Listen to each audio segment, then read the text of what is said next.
Fala pessoal, tudo em paz aí com cada um de vocês?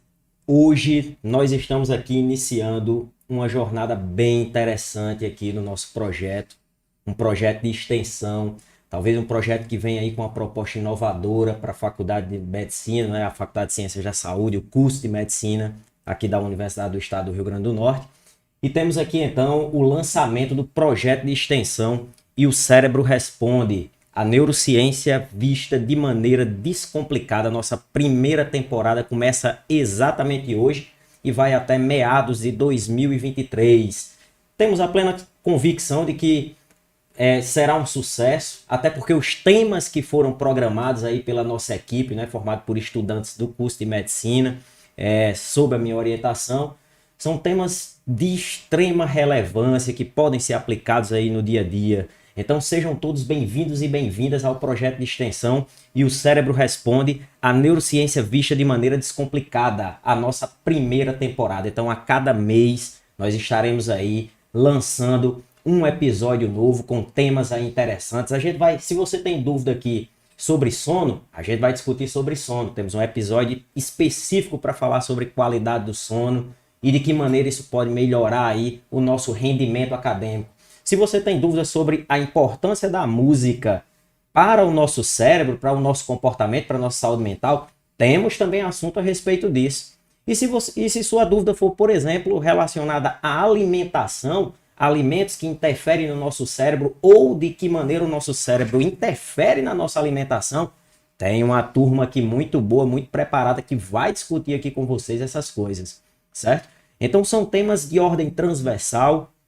Temos aí como nosso público-alvo a sociedade de maneira geral, porque qual o objetivo desse podcast? O objetivo do podcast aqui nessa primeira temporada é absolutamente a democratização do conhecimento, através de um mecanismo que a gente chama de popularização do conhecimento. Eu costumo dizer nas minhas palestras, nas minhas apresentações, o seguinte: se a sociedade não sabe o que de fato a gente pesquisa dentro da universidade, como é que eu vou pedir o apoio da sociedade quando a gente estiver em dificuldade, né? Então, no momento que a sociedade entende, olha, rapaz, os meninos lá na faculdade desenvolvem um projeto interessante, os caras mexem com neurônio, os caras trabalham no laboratório com Parkinson, com Alzheimer, com autismo, fica mais fácil para a gente brigar na busca de melhorias, né?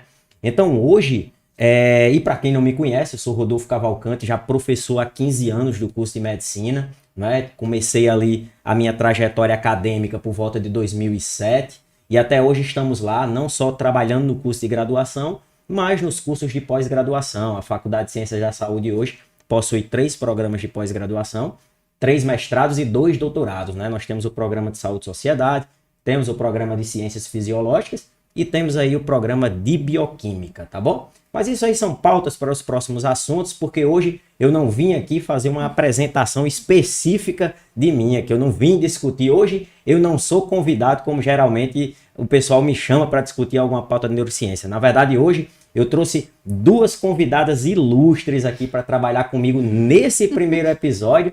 Por que elas são convidadas ilustres aí? Já estão rindo, porque estão extremamente à vontade, não é? Com o nosso primeiro episódio, nosso primeiro podcast. Estou aqui com Andreina Rebouças e estou aqui também com Lara Aragão, elas que são acadêmicas do curso de medicina e vão discutir comigo nesse primeiro episódio. Como eu disse, é um episódio marcante, não só por ser o primeiro, mas pela riqueza da pauta, não é? A rotina do estudante de medicina, os caminhos e as estratégias com base na neurociência. Então eu já passo a palavra aqui para as meninas, certo? Já boas-vindas a vocês, ao nosso canal, ao nosso podcast. Dizer que é uma alegria poder compartilhar com vocês a redação, esse que inclusive é o meu primeiro projeto de extensão. Nos 15 anos de UERN, sempre trabalhei na pesquisa, não é? Mas esse é o meu primeiro projeto de extensão. Então eu já passo a palavra para vocês, para que vocês possam se apresentar, dizer qual é o período, de onde vem, certo? Fica à vontade. Então, pessoal, como o Rodolfo falou, meu nome é Andreina, sou estudante do curso de medicina, estou no 4º período, assim como Lara. E a minha visão sobre o projeto, quando eu fui convidada para participar, acho que é muito nesse sentido, assim, do papel da medicina nos dias atuais. Eu acho que é mais do que relevante a gente trazer para a sociedade esse olhar médico, esse olhar da neurociência em específico, porque é um assunto que, até debatendo entre nós, a gente percebeu que é um assunto que as pessoas têm muita dúvida ainda. Ainda é um campo muito... que as pessoas não têm uma compreensão tão clara das coisas. E, assim, é um campo que está em desenvolvimento, muitas ideias, muitas teorias. Então, acho fundamental a gente trazer pautas como a que Rodolfo falou, a questão dos vícios, a questão dos efeitos do nosso comportamento, a alimentação. O nosso cérebro como um todo é uma coisa muito complexa, mas Sim. que quando a gente entende, a gente passa a compreender diversas coisas que perpassam o nosso cotidiano. Então, assim, acho que é um projeto extremamente relevante e sou muito grata por ter a oportunidade de participar e poder contribuir um pouco com a sociedade. Perfeito, obrigado, Andreina. Seja muito bem-vinda. A gente tem muita coisa aí legal para discutir, como você mesmo ressaltou. E agora, Lara, quem é Lara? Oi, pessoal, sejam muito bem-vindos. É um prazer enorme estar estreando o primeiro episódio da primeira temporada do podcast E o Cérebro Responde, que foi muito planejado, né? E eu tô muito animada.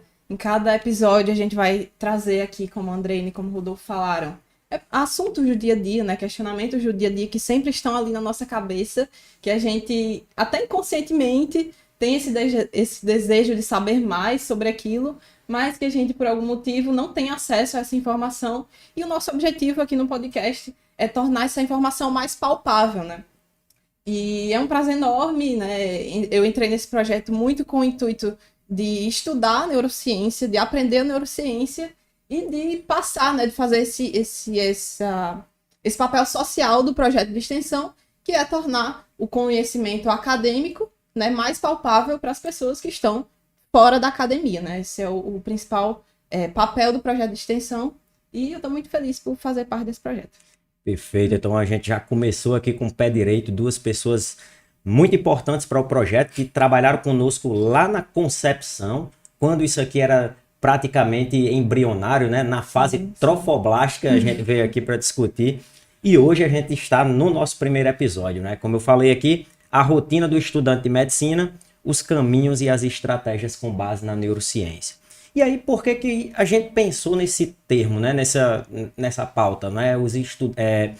A rotina dos estudantes de medicina? Porque, basicamente, nós temos dentro da sociedade uma certa distorção. Eu, particularmente, entendo isso, né? Eu não sou médico, mas há 15 anos eu venho lecionando no curso de medicina e tenho me deparado com diversos contextos. E aí as pessoas elas costumam dar respostas simples às questões que são muito complexas. Vocês já sabem que esse é um chavão que eu utilizo, né? Merece até uma camiseta já essa frase, porque eu costumo sempre dizer isso. As pessoas dão respostas simples às questões que muito são complexas, né? Inclusive, não acompanham a trajetória de luta de vocês, não acompanham as batalhas. Quando elas já percebem, vocês já estão postando nas redes sociais que lograram isso é justo e é necessário festejar, mas ninguém sabe a trajetória de luta.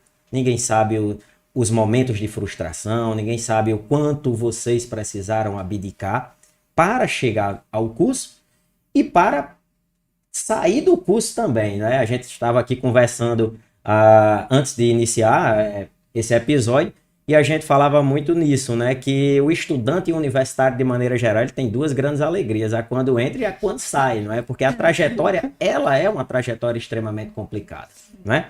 Então eu separei basicamente aqui duas questões muito importantes para que a gente pudesse realmente discutir. E aí eu queria ouvir muito vocês nisso aí. A gente vai conversar muito sobre isso. Que é, a gente vai tentar aqui discutir com o pessoal, mostrar para o pessoal de todas as coisas que vocês realmente fizeram para chegar até aqui, o que é que vocês consideram como mais marcante. Então a gente vai discutir um pouco da etapa que antecedeu a entrada de vocês no curso. E a gente vai discutir um pouco da trajetória do curso. Vocês estão ali no 4º período, não é isso? Estão aí encerrando o ciclo básico, daqui a pouco vocês já estão no ciclo clínico e com ele vem uma série de perspectivas e uma série de frustrações também. A gente sabe que na trajetória acadêmica nós temos a todo momento, não é, frustrações. Então eu já queria deixar essa pergunta aqui no ar, certo? De todas as coisas que vocês fizeram para chegar até o curso médico, o que vocês acham que foi determinante? A gente vai conversar a respeito disso agora. E aí, Andrei, o que é que você acha? Bom, eu acho que para responder essa pergunta eu preciso contar um pouco do que aconteceu antes, né? Assim, Sim, do meu processo até chegar na aprovação, que é um processo extremamente árduo. Começa desde o início da decisão de tentar medicina, né? Eu não queria fazer medicina, assim, era uma ideia que eu tinha, assim, em mente. Como muitos, eu acho que muitas pessoas passam a ideia de medicina na mente, sim, sim. principalmente, né? Por questões de afinidade, questões, né, da profissão em si. Mas não passava pela minha cabeça, passava a ideia de ser médica veterinária. Mas por um hobby, por gostar muito de animais, né?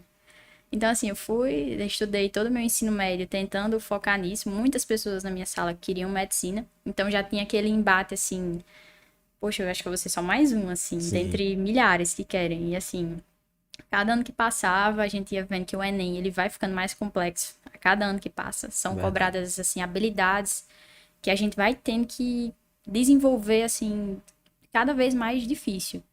Então, eu estudei todo o ensino médio focado nisso. E no meu terceiro ano do ensino médio, eu passei para medicina veterinária. E aí, a minha nota, quando eu passei em medicina veterinária, eu passei na UFES, que é um curso muito, né, reconhecido.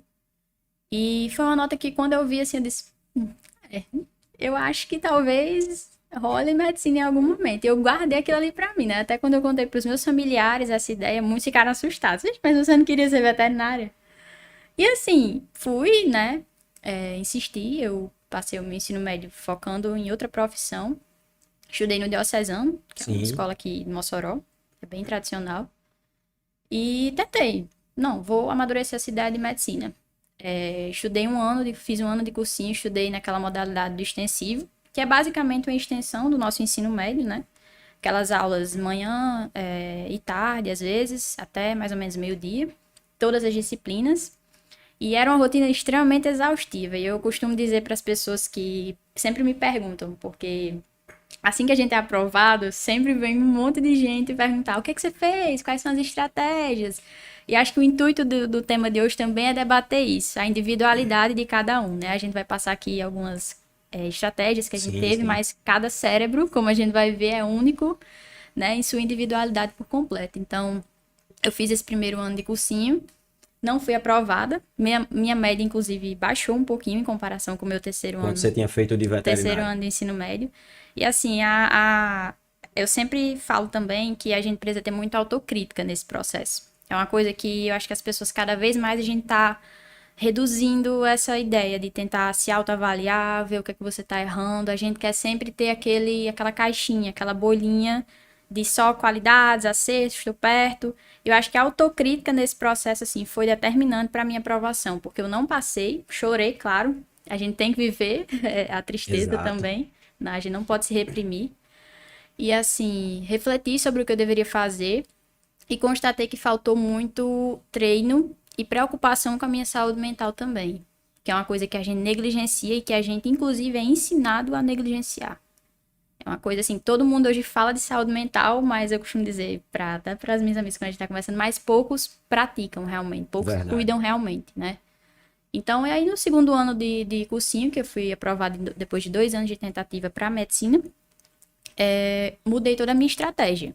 Passei a fazer muitas questões, eu acho que em média, eu fazia muitos simulados, eu fazia em média por semana, em média umas 250 questões.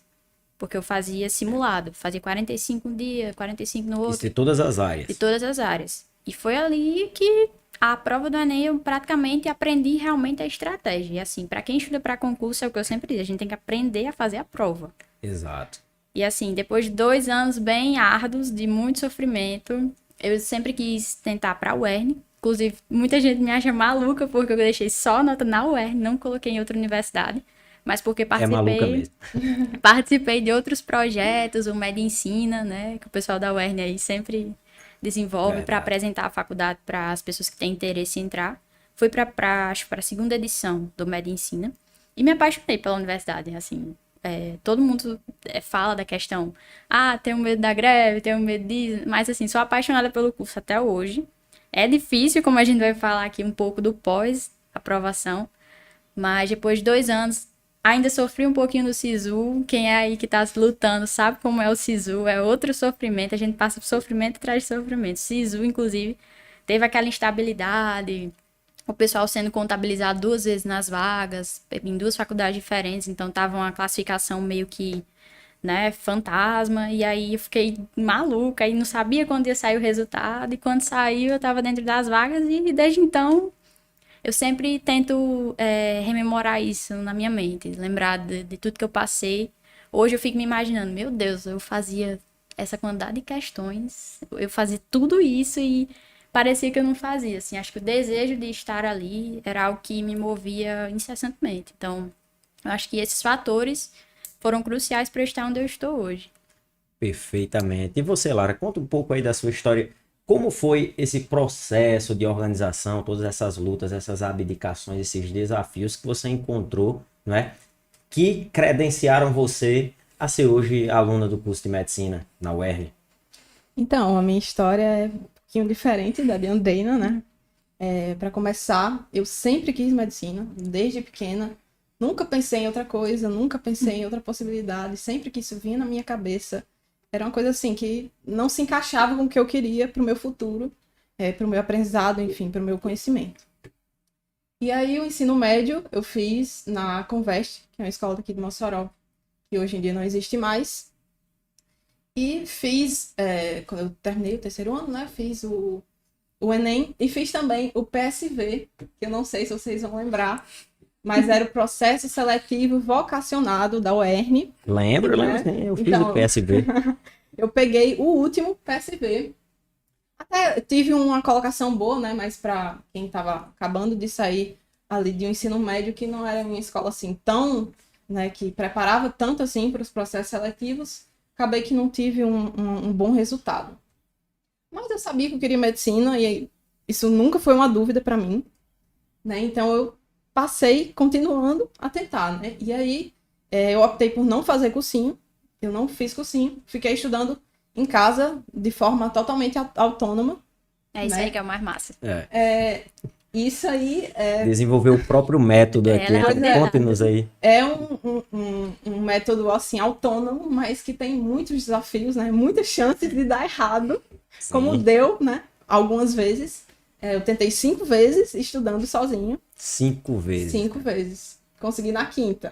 Beleza. Mas nunca pensei em desistir em todos esses anos.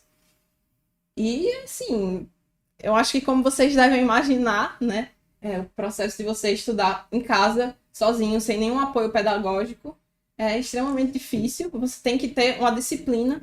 Eu acho que a disciplina é o ponto-chave, assim. Se você não tiver disciplina, se você não tiver foco naquilo que você quer, você não consegue. Se você não acordar cedo todo dia, sabendo que é aquilo que você quer, que é aquilo que você vai ter que fazer, evolui para canto nenhum. Lara, deixa eu te perguntar uma coisa. Já foram 5 tentativas aqui. Sim. A Andreina tocou num ponto interessante. Ela vinha com 2 tentativas, Sim, né? Foram sim. 2 tentativas. Isso. E a Andreina trouxe um dado interessante aqui, que depois a gente vai refletir um pouquinho sobre isso. Ela, quando prestou para medicina veterinária, ela teve uma pontuação legal que gerou uma motivação, né? Gerou, olha, eu acho que dá para chegar lá. Dá para chegar lá. No resultado seguinte foi diferente. Ela disse que o resultado foi um pouco Foi. inferior, não é? Então já foi um baque muito grande, foi uma frustração que daqui a pouco eu vou falar um pouquinho para vocês, uma curiosidade sobre neurociência, certo? Da frustração. Me diga uma coisa, nessas 5 tentativas, qual foi, dessas 5, você lembra ainda qual foi o pior resultado que você teve? Eu acho que foi no penúltimo. Na penúltima Cara, tentativa. no penúltimo. Eu sempre batia na trave, assim. Sempre Sim. ficava numa pontuação próxima de passar. Sempre ficava, assim, na lista de espera. Sabe, aquelas posições. Aí quando tu veio assim, no penúltimo, já tinha tentado o quê? 3 vezes, né? Tava na 4ª vez. Isso. Que achava justamente Isso. que vinha nessa progressiva, não é? Sim. Aí quando chega e vem o pior resultado, cara. Eu acho que isso também se deveu muito a problemas familiares que eu tive em casa, né? Sim. Problemas de saúde de pessoas da minha família. Isso acabou me desestabilizando muito nesse ano. E o emocional chegou, assim, o emocional foi, com certeza, o meu pior problema, assim, todos esses anos. Eu me cobrava muito. Eu sempre fui essa pessoa que me cobrei, assim, demais de tentar fazer o melhor que eu posso ser. Mas às vezes não dá, né? Às vezes nem tudo depende da gente. E foi isso que aconteceu nesse ano. Eu realmente tive esse desempenho pior do que eu esperava. E isso acabou me desestabilizando. Mas mesmo assim, isso acabou me dando mais gás para fazer diferente no ano seguinte, né? E tentar uma estratégia totalmente diferente do que eu já tinha feito, e foi isso que fez com que eu fosse aprovada no ano seguinte. Ah, perfeito, eu entendi. E uma coisa então que eu posso dizer aqui é justamente isso. Você vem de uma progressiva, né? Quando você chegou ali na sua penúltima tentativa, você veio com um fracasso, né? Com um insucesso que foi pior do que o que você já estava, né? Sim. Então, tipo assim, para que você realmente buscasse em si a motivação necessária para virar a chave, isso é uma coisa que merece a gente discutir aqui. Por que que merece discutir aqui? Porque a gente vai falar um pouco sobre frustração, certo? Antes de falar da nossa próxima pauta, que vai ser como é na rotina mesmo, muita gente tem curiosidade, todo mundo acha assim, ah, beleza, não, difícil é entrar, depois que tá lá dentro é de boa e tal, não sei o quê. Vamos conversar com o pessoal a respeito da rotina, né? Vamos conversar com o pessoal. Mas tem uma coisa que eu queria falar com vocês, que é um pouquinho de frustração, de neurociência da frustração. E isso é importante para você que está em casa também, não é? Para que você entenda o que elas passaram, né? O que elas passaram. Então, uma coisa que eu acho que é elementar para todo indivíduo que almeja algum passo importante, né? Alguma conquista importante, alguma meta que seja audaciosa, é essa capacidade de lidar com a frustração. Por quê? Porque o que é a frustração para o nosso cérebro? A frustração para o nosso cérebro é o insucesso que você tem para uma resposta dopaminérgica. Quem foi meu aluno aqui, vocês que foram minhas alunas, sabem que eu sempre digo o seguinte: a dopamina é a nossa principal virtude, mas ela é o nosso principal defeito também, se não for trabalhada de maneira muito bem. Então, o que é que acontece? Quando eu tenho uma meta audaciosa, quando eu tenho uma meta muito audaciosa, o meu cérebro ele faz o cálculo do esforço que eu vou empreender para a recompensa que eu vou ter. Isso é errado. É uma contagem rasa que o nosso cérebro faz. Olha, o esforço que você vai ter que empreender é esse, mas a recompensa que você vai ter é essa daqui. Tanto é que o nosso cérebro, ele constantemente ele é muito imediatista. Por que que a gente procrastina muito? Por que que a gente foge muito do foco? Porque ele fica constantemente buscando respostas dopaminérgicas que são mais rápidas. Mas vamos voltar para a questão da frustração. Então, para a neurociência, eu criar a frustração. A frustração reside justamente num, numa decepção dopaminérgica que a gente tem ao longo do processo. Então, você planeja algo, você cria expectativas, mas o resultado, o desfecho que você tem não foi satisfatório para o tamanho da sua expectativa. Então, o que é que acontece com a nossa dopamina fásica e a nossa dopamina tônica? Ela vai lá para baixo, ela vai para o núcleo da Terra. Então, eu tenho picos preditivos, e aí ela vai lá para o núcleo da Terra.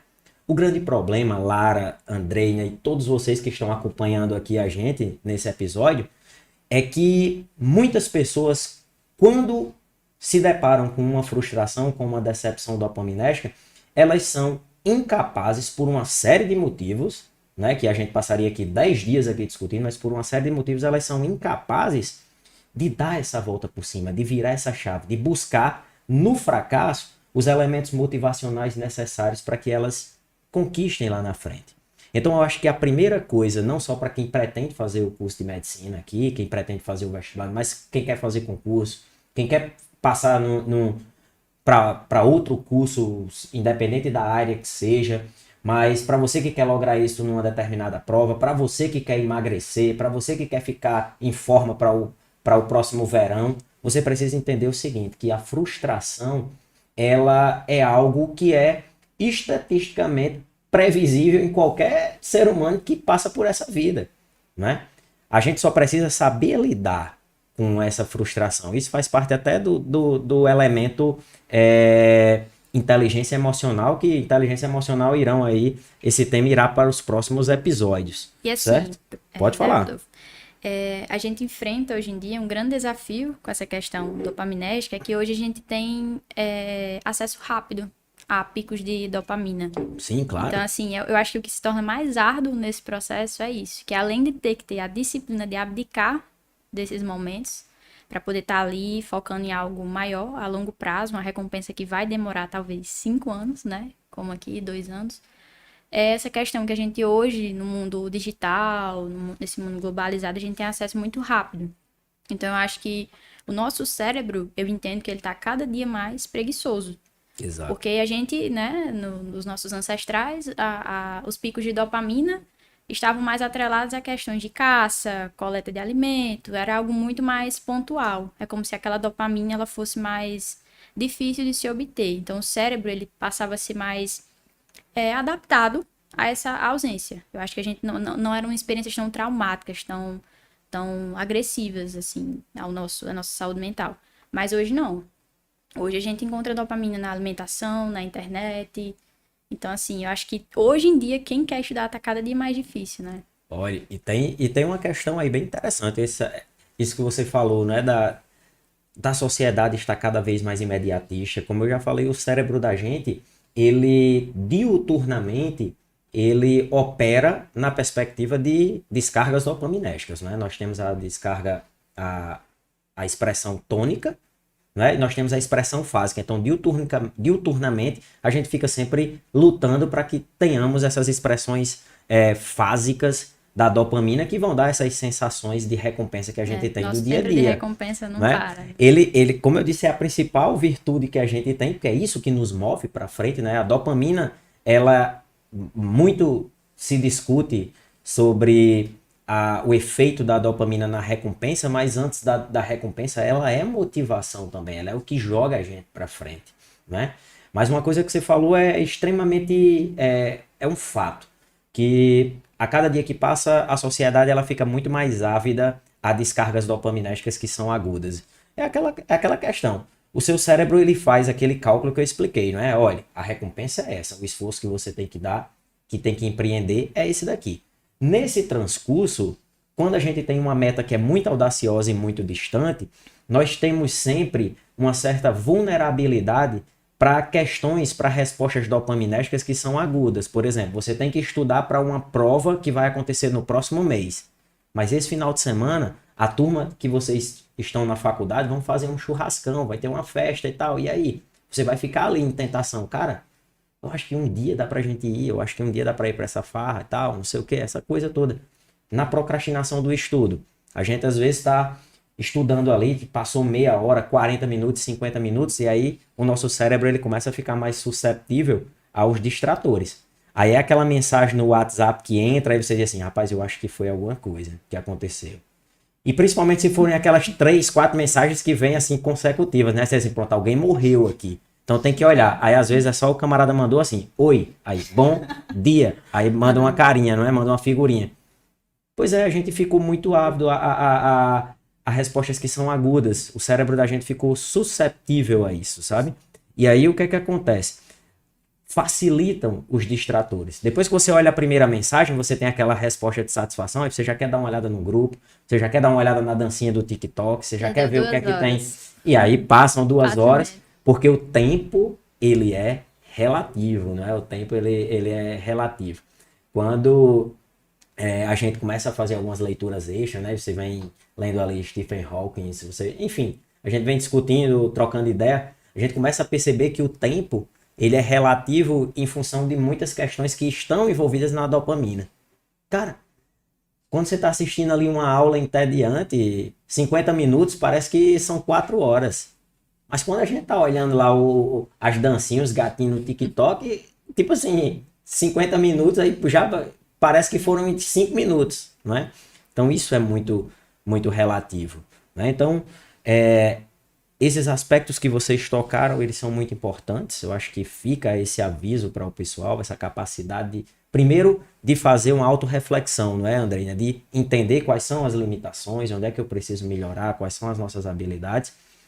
E buscar, a partir disso, das frustrações, entendendo as frustrações como um processo natural, buscar, então, a motivação necessária para virar a chave, não é? E aí a gente começa então a falar de como é a rotina lá na faculdade. Como a gente discutiu aqui, a alegria quando entra e a alegria quando sai, né? Vocês lembram com riqueza de detalhes, do momento que foi a aprovação, da festa que fizeram, com certeza fizeram aí aquela farra boa, isso aí é um fato, até às vezes duram mais de 24 horas as farras, mas a rotina lá dentro, eu queria que vocês falassem um pouquinho de como é que funciona, o que é que vocês acham que são de informações que são necessárias para que os nossos ouvintes, né, os espectadores, eles entendam isso. Então, gente, a gente vai falar aqui da nossa experiência, né? A gente tá agora no 4º período do curso de medicina, né? Então, a gente inclusive começou o curso no período pandêmico, né? Então, Isso é um agravante, né? sim, com certeza. Então, os nossos 2 primeiros períodos foram remotos. E isso aí trouxe muitas adaptações, né, a nossa rotina, a nossa aprendizagem como um todo. E a gente está descobrindo agora, né, como é o curso de medicina, né, nessa volta presencial. E aí, eu acho que a primeira grande coisa que a gente tem que falar é fazer um pouquinho todos os dias. Fazer um pouquinho todos os dias é, assim, a chave para você não se... É, exatamente. Verdade. É a chave para você não se perder. Porque a gente sabe como é a terceira unidade, né? De cada período. Caótica. A gente sabe que a primeira unidade a primeira unidade é assim, a primeira parte do período, né? Tem a primeira, a segunda e a terceira unidade. E aí a primeira é sempre um pouco mais tranquila, tem as provas mais espaçadas, tem menos trabalhos. Aí na segunda unidade já começa a apertar um pouquinho mais o calo, e na terceira é só ladeira abaixo. Na primeira, o caderninho tá bem organizado, a letra da gente é toda bonitinha, todas as informações. Todas as aulas com resumos, tudo perfeito, né? Mas depois se a gente realmente não fizer isso, de fazer um pouquinho a cada dia, a gente acaba se perdendo. E assim, não tem rotina certa na universidade. Então você tem que se adaptar para estudar no espacinho de tempo que tiver. Você não pode esperar a oportunidade perfeita para você sentar e começar a estudar. Então isso é uma coisa assim que acho que foi uma das primeiras dificuldades que eu tive quando eu entrei no primeiro período. Sim. E assim, a gente no curso de medicina, né? Enfim, eu acho que qualquer curso da área da saúde, assim, a gente começa a ver coisas muito técnicas, muito específicas logo no começo do período, no começo da universidade. Neuroanatomia que A gente né? vê neuroanatomia, né, no primeiro período. Por isso que a gente tá aqui para simplificar um pouquinho. Pois também. Tentar entender algumas lacunas, né? E eu acho que foi um choque para mim ver neuroanatomia no primeiro período, porque é um assunto gigante, muito rico, e para uma pessoa que era leiga, né, e está entrando agora no mundo acadêmico, se deparar com esse assunto tão vasto, sim, você tem que encontrar algum jeito de se adaptar, de se introduzir naquilo, né, porque você não pode ficar realmente esperando a oportunidade perfeita, porque você só vai aprender fazendo mesmo. E você, Andreina, como é que você se encaixou ali, como Lara falou, né? Rapaz, foi uma dificuldade imensa, não só para vocês, mas pra gente também, porque assim, eu sentia isso, eu sentia essa angústia. Na época eu até conversava mais com a Andreina era líder da turma, né? Então a gente conversava muito. Eu tinha que conversar com a Andreina a respeito dos horários, dos links, dos resumos, dos slides, das gravações, não é? Até hoje eu tenho muitas daquelas gravações. Cara, quando tiver doente aqui, eu vou pegar uma gravação dessa pra gente ver os alunos estudarem, depois a gente fazer uma discussão. Porque, olha, foi muito desafiador. Foi muito desafiador. Como eu disse, estava aí, naquela época eu estava há 13 anos, né, na universidade, então já tinha trabalhado com muitas turmas e muitas realidades. E quando eu me deparei com uma pandemia, todo mundo nas suas casas em privação sensorial, eu gosto sempre de utilizar esse termo, praticamente é uma privação sensorial, cara. A gente só tinha lives e mais lives, videoconferências e tudo. E eu, em minhas mãos, um conteúdo de extrema complexidade, né? Como você mesmo falou, um universo de conhecimento para tentar passar para vocês uma neuroanatomia. Enquanto estávamos nos assuntos, nas abordagens teóricas, não, cara, é massa, dá pra gente discutir. Mas quando começou o aspecto prático, realmente eu senti e me preocupei muito com vocês. Eu fico feliz em saber que vocês, mais uma vez, dentro da adversidade, dentro das frustrações que aconteceram, vocês conseguiram, né, até com a expertise que vocês já têm de lidar com as frustrações, vocês conseguiram realmente dar a volta por cima. Dificuldades tem, isso é um fato, a gente sabe. Mas vocês têm essa capacidade de lidar com as vicissitudes. Mas aí, Andreina, eu queria que você falasse um pouquinho mesmo assim, como é que foi a sua rotina. Você vem com uma série de perspectivas e quando você se depara, tá lá, assistindo aula, manhã, tarde e noite, certo? Por videoconferência. não conhecia, só conhecia os amigos por fotos, né? E a gente que não conhecia vocês nem por foto, porque só aparecia lá. Andrei, né? Aparecia o A. Lara aparecia L. Então só apareciam as iniciais de todo mundo, cara. Eu não Teve até conheço. um professor fazendo um link aqui, que foi engraçado, que falou, gente, coloca uma fotinha aí, tem gente que tá só a letra aqui no Google Meet. Não, eu tava passeando com minha filha no shopping uma vez e um aluno me cumprimentou, né? E aí, professor, tudo bem? Aí, e a gente puxar assunto assim, aí lá pra frente eu tive que ser prático, né? Eu disse assim, cara, eu não te conheço, eu não lembro, eu não sei quem é você. Não, desculpa aí, eu sou fulano, sou seu aluno no primeiro período e tal. Eu disse assim, cara, porque eu só conheço vocês pelas iniciais. Mas conta aí pra Mas gente. assim, eu acho que o ponto alto de tudo isso foi até que você acabou de comentar. É a expectativa que a gente depositou naquele momento. Nossa, eu no cursinho, eu gostava muito de fazer meditação, assim, né? Tentar trabalhar um pouco a ansiedade, aquele pré-prova. E eu acho que uma técnica que ensinam muito na meditação, que eu gostava muito, era a autovisualização. Então, às vezes eu tava lá, ia dormir, tomar banho e ficava me autovisualizando, chegando na fax, na minha cerimônia do jaleco. Nossa, eu Meu Deus, depositei coitada. muita expectativa na minha cerimônia do jaleco. Eu fiquei assim, vai ser Oh, perfeito, meu Deus. vai ser lindo, eu vou estar lá, vou chorar, vai ser uma coisa assim maravilhosa, como eu esperava.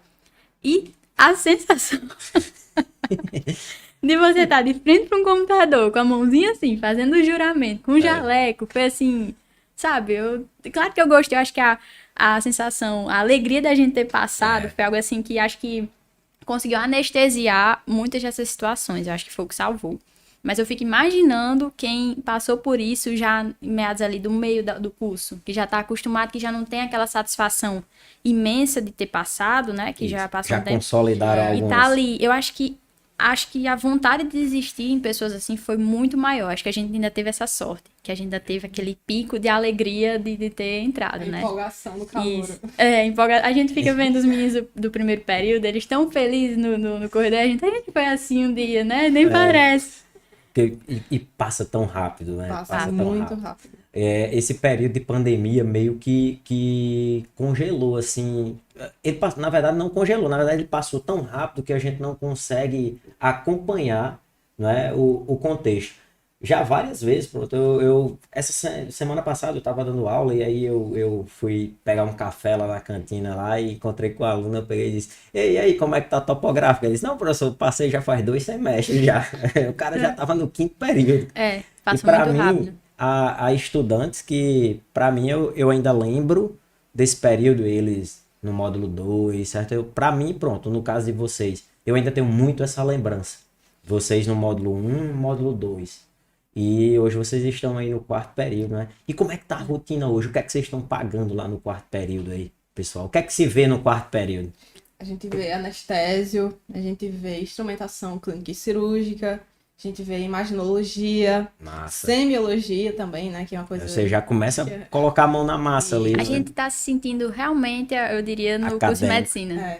O ponto alto, assim, do ciclo básico é o quarto período. Todo mundo diz Exato. isso na fax. Tá, de fato, porque ali no básico do básico, nos primeiros períodos, o conhecimento é mais duro, né? Vocês têm acesso ao cadáver e tal, você já começa a cair um pouco a ficha, mas na verdade a ficha de fato ela só vai cair quando Sim. você começa a ter essas intervenções, né, com o paciente e tal. E me diga uma coisa, como é que estão as aulas assim? Elas têm aulas à noite também? Vocês têm aulas à noite? Assim, a gente tava comentando sobre isso também, dessa questão da mudança, né? Eu acho que por a gente estar pagando disciplinas de caráter mais clínico, já assim, né? Uma introdução ao que a gente vai ver mais no ciclo clínico agora, no quinto período, eu acho que tá mais complexo de administrar os horários, porque a gente tem muito professor que é médico. Sim. Então, assim, aquela rotina que a gente imagina, né? Ah, tô com um paciente aqui, a gente já teve, na primeira semana mesmo de aula, a gente já teve professor que, pessoal, infelizmente vou ter que atrasar 2 horas, 1 hora, porque eu tô aqui, chegou muita emergência aqui, né? Então, assim, a gente já tá se adaptando com essa ideia de que a aula a gente tem agora, toda quarta, mudou pra 9 da noite, então a gente tem aula Putz. 9 da noite. Então, assim, é aquela ideia, né? A gente vai administrando, tentando inserir nesses espaços momentos para estudar, que às vezes é difícil, porque muitos dias eu fico o dia inteiro lá na faculdade. Então, assim, já é extremamente exaustivo. Chego em casa, não tenho coragem para fazer nada, mas tenho que conseguir um pouquinho para tentar estudar os conteúdos do dia. E eu acho, assim, que o que tá sendo melhor, né, assim, nesse período é justamente isso, porque a gente enxerga uma razão de estudar determinadas Exato. coisas. Por isso que no primeiro período, no segundo período, quando a gente tá vendo neuroanatomia, que a gente vai ver sistema endócrino, né, sistema musculoesquelético, quando vocês, professores, trazem uma aplicação clínica, nas suas aulas você gostava muito de trazer TCE pra gente, né? Sim. Os traumatismos, questão dos hematomas, a repercussão clínica. A gente ficava assim, meu Deus, assim, maravilhada. E ficou até hoje.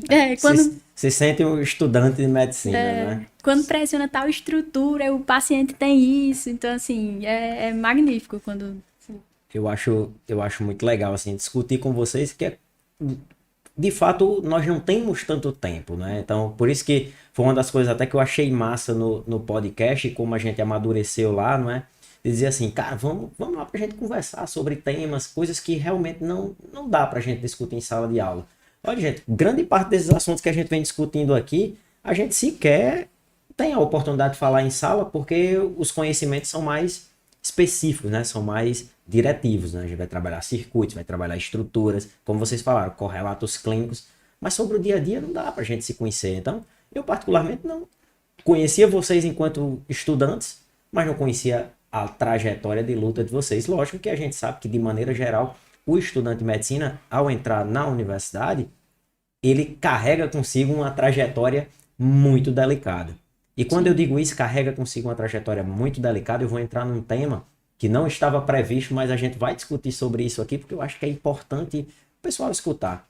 É sobre, de fato, saúde mental. Vocês já falaram um pouquinho sobre isso, não é? A gente já deu algumas pinceladas aqui sobre saúde mental, e eu acho que a gente pode caminhar para o desfecho do nosso episódio de hoje, nosso primeiro episódio, falando de um tema que eu acredito que aqueles que forem ouvir ou assistir o nosso podcast vai chegar no momento aqui como se fosse o clímax, né?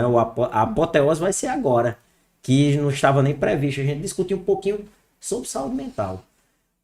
O que é que vocês acham? Como é que está no contexto de vocês? Quando vocês olham para os lados, vocês olham para os seus pares, quando vocês conversam entre si, porque uma coisa é a relação professor-aluno, outra coisa é a relação aluno-aluno no contexto, né? Vocês lidam, vocês hoje convivem muito mais entre vocês do que mesmo com pessoas da família. Sim. Isso é um fato, né? E aí um desafio muito grande é aprender a lidar com essas diferenças. O que é que vocês entendem? Como é que vocês percebem hoje a saúde mental do estudante de medicina, de maneira geral? Então, acho que eu não sou muita referência para falar de saúde mental, porque eu reconheço que eu acabo me negligenciando muitas vezes nesse aspecto. E a gente percebe que o meio da medicina mesmo é um meio cercado por pessoas que estão ali no seu limite. É cultural. Pessoas que estão sempre exaustas, cansadas. Pessoas que estão, sim, tentando buscar fazer o seu melhor. Mas muitas vezes elas são tão exaustas, tão cansadas do dia a dia, que elas acabam se deixando de lado. Acabam deixando de fazer uma atividade física. Sim. Acabam deixando de fazer o que elas gostam, né? Em detrimento do estudo mesmo. Não, porque eu tenho tantos seminários para apresentar essa semana. Não, porque eu tenho tantas provas para essa semana. E acaba que a saúde mental acaba ficando de lado, sendo que a saúde mental é o que faz toda a nossa vida fluir, né?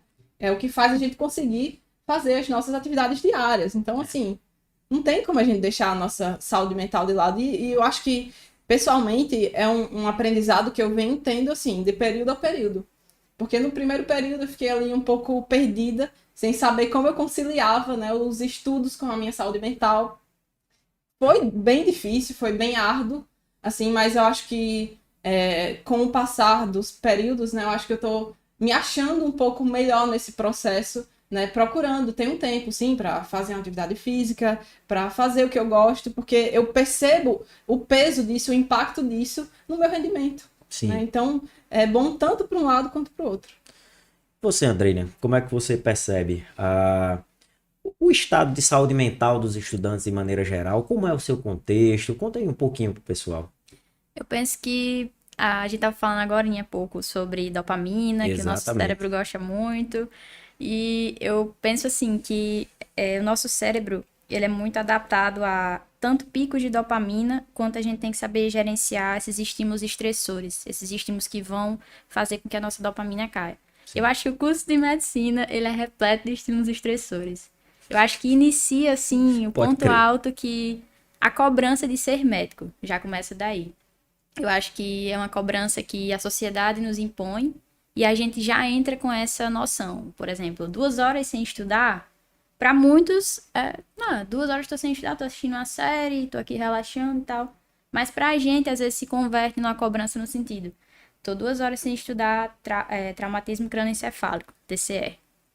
São 2 horas que talvez eu possa pegar um paciente com TCE e que eu não vou saber o que fazer.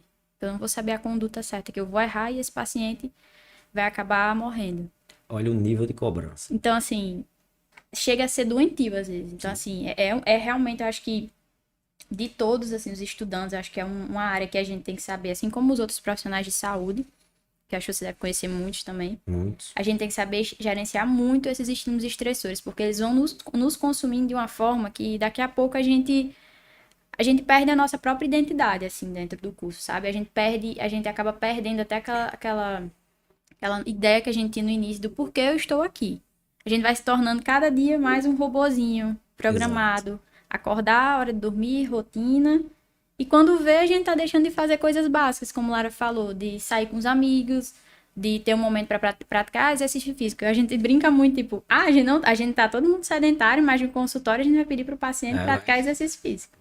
Tem que praticar exercício físico. Falou o profissional com 120 quilos Sim. que não consegue subir uma escada, um lance de escada com 20 degraus. E Né? assim, tem muitos trabalhos, eu acho que uma pessoa acabou de apresentar um TCC lá na FAC sobre isso, da questão do uso de entorpecentes no curso de medicina. Assim, quem não usa assim, é como se fosse a minoria, é muito a minoria. Inclusive, a gente tava conversando sobre ideias de projeto, eu tava com a mente de tentar desenvolver algo na área de burnout, de pesquisar um pouco burnout, esgotamento mental, nessa área de estudantes de medicina, assim, tentar ver com as outras universidades, porque eu acho que é uma coisa que a gente discute muito, os professores pedem muito pra gente ter cuidado, índice de depressão entre estudantes de medicina altíssimo, índice de suicídio altíssimo, burnout, esgotamento altíssimo, mas a gente não vê saída, a gente não vê, assim,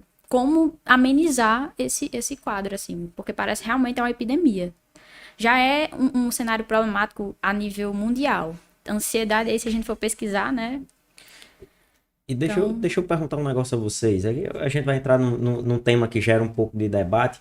Vocês já devem ter ouvido falar discursos, isso não só na academia, mas fora mesmo, até postagens mais polêmicas, né, que nós temos aí nas redes sociais, do tipo assim, não se formam mais médicos como se formavam antigamente. Já devem ter visto isso de alguma maneira ou de outra, né? Não se formam mais médicos como se formam antigamente, que os jovens de hoje são jovens muito mais fragilizados mentalmente do que os jovens de antes. Vocês já devem ter ouvido esse tipo de postagem, não é? Eu queria saber o seguinte, vocês acham que o jovem de hoje ele é um jovem mais fragilizado do que o jovem de antigamente? O estudante de hoje ele é um estudante mais sensível, sensibilizado quando comparado com o de antigamente? Vocês já pararam para pensar sobre isso? Nesse tipo de discurso? Eu acho que o de antigamente também era, a gente só não sabia. Ele só não sabia que era. Pronto, aí você tocou no ponto-chave. Talvez o de antigamente a gente não tinha os dispositivos legais, os dispositivos administrativos, acadêmicos, institucionais de maneira geral que me mostrassem isso. É a mesma reflexão que eu faço, por exemplo, para o autismo. Pessoas constantemente falam de maneira assim,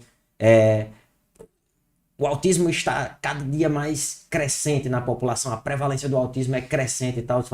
Eu digo sempre o seguinte, é crescente, de fato, inevitável, os artigos de evidência mostram isso. Só que você tem um aumento que é real e um aumento que é virtual. O aumento real é em função de todos os aspectos que lidam com a etiologia, não é, do autismo, né? Todas aquelas questões ligadas à gestação, à genética, à epigenética e tudo. Mas você tem um aumento também que é virtual, que é o quê? A melhora no diagnóstico multiprofissional. Antes você tinha o acesso das pessoas, né, as políticas inclusivas, a quebra das barreiras atitudinais. Antigamente, qualquer pessoa com um transtorno do espectro autista, ela vivia à margem da sociedade. Ela não tinha as oportunidades de escola, por exemplo. Hoje não, as escolas elas têm se preparado, ainda há uma dificuldade muito grande, mas as escolas elas têm se preparado para receber as pessoas com TEA e para dar realmente uma oportunidade de formação de qualidade. Então hoje faz parte. Então isso eu considero como um aumento virtual. Os casos não deixaram de existir, eles apenas foram melhor enquadrados dentro da sociedade, né? É a mesma coisa dos estudantes, como você mesmo falou. Talvez os estudantes de antigamente, nós não tivéssemos mecanismos institucionais para enquadrá-los, para entendê-los, para escutá-los, né? Mas uma coisa que eu gosto sempre de trazer para a neurociência também, né? E que fique muito claro isso, eu acho que é uma discussão muito rasa da sociedade quando a gente quer comparar pessoas a partir de uma mesma régua, sendo que elas viveram em contextos completamente diferentes. Por quê? Como é que eu posso comparar a mentalidade, certo? De uma criança de 5 anos de idade hoje e uma criança de 5 anos de idade há 30 anos. O contexto era completamente diferente. Os estímulos estressores eram outros. Os estímulos estressores eram outros, os estímulos cognitivos eram outros, os eventos ambientais, de maneira geral, eram completamente diferentes. O vocabulário de uma criança com 5 anos de idade há 40, 50, 60 anos era completamente o vocabulário de uma criança de hoje com 5 anos. Há crianças hoje com 5 anos de idade, as escolas elas hoje já trabalham, por exemplo, numa lógica bilíngue, não é?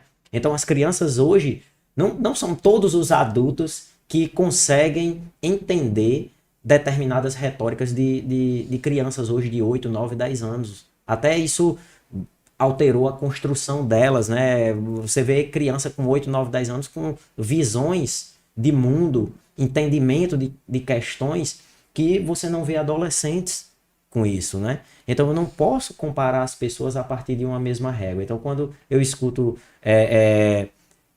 opiniões dessa maneira, olha, os estudantes de hoje, os alunos de medicina hoje são muito mais fragilizados. Eu costumo sempre dizer, você não queira comparar um estudante do curso de medicina hoje com as circunstâncias sobre as quais ele teve que se moldar com o estudante de medicina da década de 70.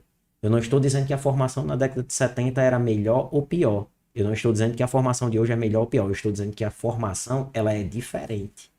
Você já parou para pensar que hoje a gente tem que se preparar para um paciente que ele já tem acesso à informação, a infinidade de informações, ele já chega praticamente com o diagnóstico pronto.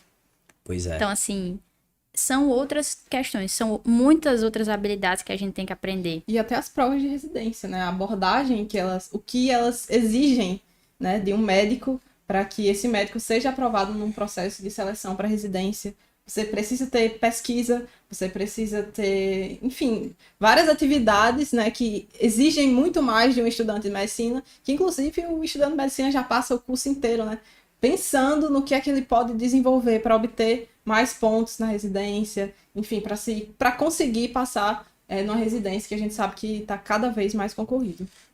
Exatamente. A gente está se transformando, como eu falei, num robozinho. Às vezes a gente vê muitas pessoas o interesse na faculdade mesmo, a concorrência, a gente pensava que ia se livrar da concorrência ali no cursinho. Não. É surreal, assim, Rodolfo. Tem dia que a gente fica conversando e eu fico, nossa, eu não sei como é que a pessoa... Muitos projetos sociais, de cunho social, que a gente tem dentro da universidade, que a gente deveria ter o interesse de entrar só por si só, por trazer uma ótica, assim, de trabalho social imensa, mas a gente começa a desenvolver aquela mentalidade. São quantos projetos que a gente tem que ter para pontuar na residência? São 2, 3, e fica cronometrando, contando. Aí eu tenho que ter 3 monitorias, 2 monitorias. E quando a gente não é assim, a gente acaba sendo engolido por quem é. Isso. Aí a gente vai entrar naquela lógica, né, que vocês mesmos falaram.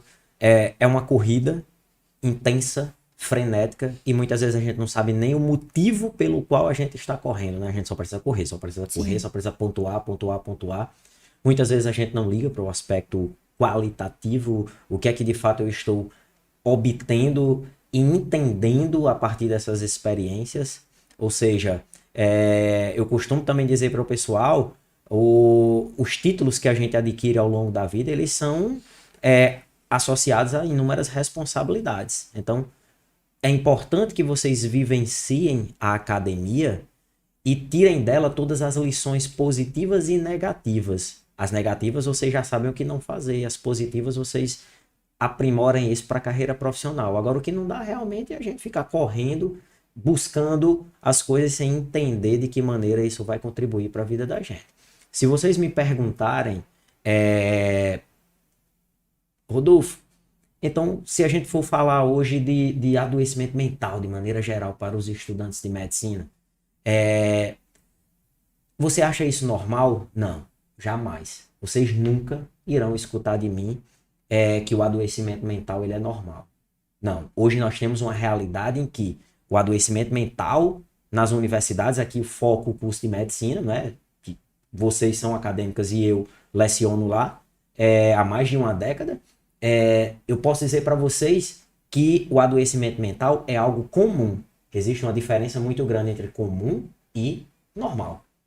Então, eu posso dizer a vocês que é comum e sobre ele nós iremos traçar inúmeras estratégias e temos traçado inúmeras estratégias para tentar contornar essa situação.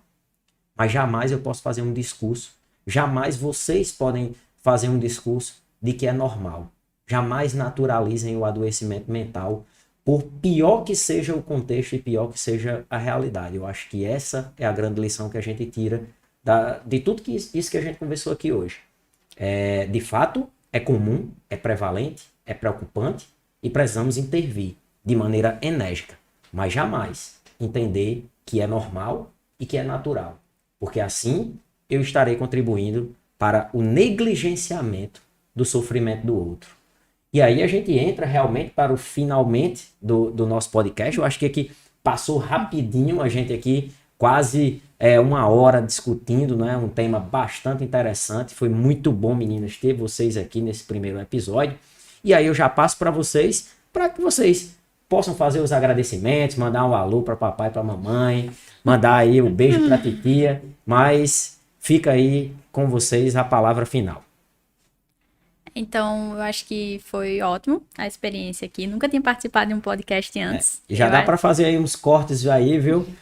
Já agradecer ao nosso produtor aí também, Tiago, que tem nos apoiado aí toda essa parte logística e técnica aqui. Mas já dá para fazer uns podcasts aí, uns cortes, né, de podcast, pra gente colocar aquela música de fundo, jogar ali no Instagram para fazer um merchandising, né? Tá profissional o negócio aqui, tá profissional.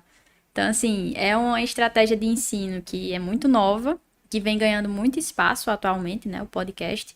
Eu acho que cada vez mais a gente precisa de estímulos didáticos diferentes, que não aquele estímulo de informação vertical, professor, aluno, escrevendo no quadro, aquela coisinha. Cada vez mais nosso cérebro, como a gente discutiu aqui, precisa de estratégias novas de aprendizado. Eu acho que o podcast é uma estratégia excelente.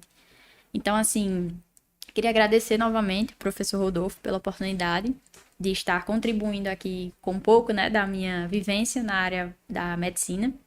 Deixo aberto também as minhas redes sociais para o pessoal que quiser seguir e tirar alguma dúvida a respeito do curso. Eu sou monitora de redação de um isolado aqui de Mossoró e sempre abro esse espaço porque eu sei o quanto eu senti falta durante o processo de ver as vivências dos outros, de ver que é possível, sabe? Eu acho que essa é a questão. Saber que é possível ver pessoas vivenciando aquilo, pessoas que estão felizes fazendo aquilo, eu senti muita falta disso. Eu sempre via só relato de que é porrada. Sempre que a gente diz que quer medicina, já começa a porrada daí. Tem certeza que você quer medicina? Vixe, ó, tem que estudar, é difícil. E assim, é como Lara falou, tijolinho por tijolinho a gente vai construindo essa escada, que vai chegar em algum lugar, não sei em que lugar vai chegar, mas espero que, né, seja um lugar em que a gente se sinta realmente preparada para exercer a medicina. Que, acima de tudo, como a gente muito debateu aqui, que a gente tenha saúde mental. Que, infelizmente, o cansaço mental, o esgotamento mental é naturalizado, é romantizado também. Sim. É bonito você ser esgotado. É uma frase difícil de ser dita, mas é real, gente. É bonito. Inclusive, se você não é porque você está estudando errado, você tá negligenciando o curso. Tá negligenciando o curso, não tá participando de tudo que é para participar.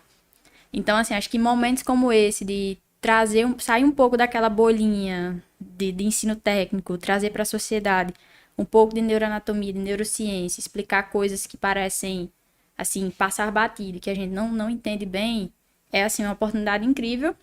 E que, mais uma vez, eu só quero reforçar o quanto eu tô feliz de estar participando desse projeto. E espero muito que o pessoal goste. Vem muita coisa massa, muita coisa boa por aí. Muita coisa que a gente pincelou aqui, questão de dopamina, o fato do nosso cérebro estar viciado em dopamina, vício, a galera viciada em café, as emoções. Café é um episódio específico para falar sobre isso. Justamente. Então, assim, o efeito da música no cérebro, a questão da nossa atenção seletiva, que está muito, né, em voga. Tipo, a gente está bombardeado de informação aqui e o nosso cérebro está perdendo essa capacidade de selecionar o que é para ser aprendido ou não. Então, assim, muita coisa massa que vai ser útil para a gente mudar muitos hábitos da nossa vida. E espero que a galera goste e entre aí na pegada. Perfeito, muito obrigado, Andreina. E aí, Lara, faça as honras. Quero agradecer a oportunidade, né? Esse foi um projeto muito planejado, né? Inclusive, espero que vocês tenham gostado. Espero que as expectativas aí estejam firmes e fortes para os próximos episódios. Vocês vão ver novos extensionistas aqui, vão ver convidados também que a gente vai trazer para enriquecer o debate, enriquecer a discussão dos próximos temas. E fala aí para quem está na luta, né, para conseguir entrar em medicina, que por mais que todo mundo fale que a universidade é difícil, que é muito cansativo, que se você quer e se você tem a oportunidade de estudar para tentar medicina, tente, porque vale a pena. Estar na universidade é muito melhor do que estar no cursinho, por mais cansativo, por mais exaustivo que seja, assim.